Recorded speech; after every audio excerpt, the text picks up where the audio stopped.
ನಮಸ್ಕಾರ ಎಲ್ಲರಿಗೂ. ಕರ್ನಾಟಕ ರಾಜ್ಯದ ಗೃಹಿಣಿಯರಿಗೊಂದು ಗುಡ್ ನ್ಯೂಸ್ ಇದೆ. ಕರ್ನಾಟಕ ಸರ್ಕಾರ ಗೃಹಲಕ್ಷ್ಮಿ ಯೋಜನೆಯ 31ನೇ ಕಂತನ್ನು 16 ಜುಲೈ 2026ರಂದು ಬಿಡುಗಡೆಗೊಳಿಸಿದೆ. ಬಹುತೇಕ ಜನರಿಗೆ ಈಗಾಗಲೇ ಹಣ ಬಂದಿರುತ್ತೆ. ಇನ್ನೂ ಕೆಲವರಿಗೆ ಇನ್ನೂ ಸ್ವಲ್ಪ ದಿನದಲ್ಲಿ ಬರ್ಬೋದು. ಆದರೆ ಕೆಲವರಿಗೆ ಇನ್ನೂ ಹಣನೇ ಬರ್ತಾ ಇಲ್ಲ.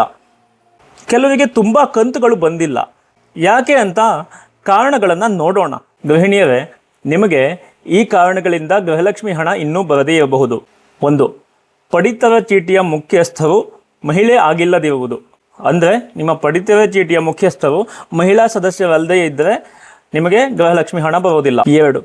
ಗಂಡ ಅಥವಾ ಹೆಂಡತಿ GST ಅಥವಾ ಆದಾಯ ತೆರಿಗೆ ಅಂದರೆ ಇನ್ಕಮ್ ಟ್ಯಾಕ್ಸ್ ಪಾವತಿದಾರರಾಗಿದ್ದರೆ ಗೃಹಲಕ್ಷ್ಮಿ ಹಣ ಬರೋದಿಲ್ಲ. 3ನೇ ಕಾರಣ, ಗಂಡ ಅಥವಾ ಹೆಂಡತಿ ಸರ್ಕಾರಿ ನೌಕರರಾಗಿದ್ದರೆ ಗೃಹಲಕ್ಷ್ಮಿ ಹಣ ಬರೋದಿಲ್ಲ. 4ನೇ ಕಾರಣ, ನಿಮ್ಮ ಆಧಾರ್ ಕಾರ್ಡ್ ಮತ್ತು ಬ್ಯಾಂಕ್ ಖಾತೆ NPCIಗೆ ಲಿಂಕ್ ಆಗಿಲ್ಲ ಅಂತಂದರೆ ಕೂಡ ನಿಮಗೆ ಗೃಹಲಕ್ಷ್ಮಿ ಹಣ ಬರೋದಿಲ್ಲ. 5ನೇ ಕಾರಣ ಏನಪ್ಪ ಅಂತಂದರೆ, ರೇಷನ್ ಕಾರ್ಡ್ನಲ್ಲಿ ಕುಟುಂಬದ ಮುಖ್ಯಸ್ಥರು ಮರಣ ಹೊಂದಿದ್ದು ನೀವು ಕುಟುಂಬದ ಮುಖ್ಯಸ್ಥರನ್ನು ಇನ್ನೂ ಬದಲಾವಣೆ ಮಾಡಿಕೊಂಡಿಲ್ಲ ಅಂತಂದರೆ ಕೂಡ ನಿಮಗೆ ಗೃಹಲಕ್ಷ್ಮಿ ಹಣ ಬರೋದಿಲ್ಲ.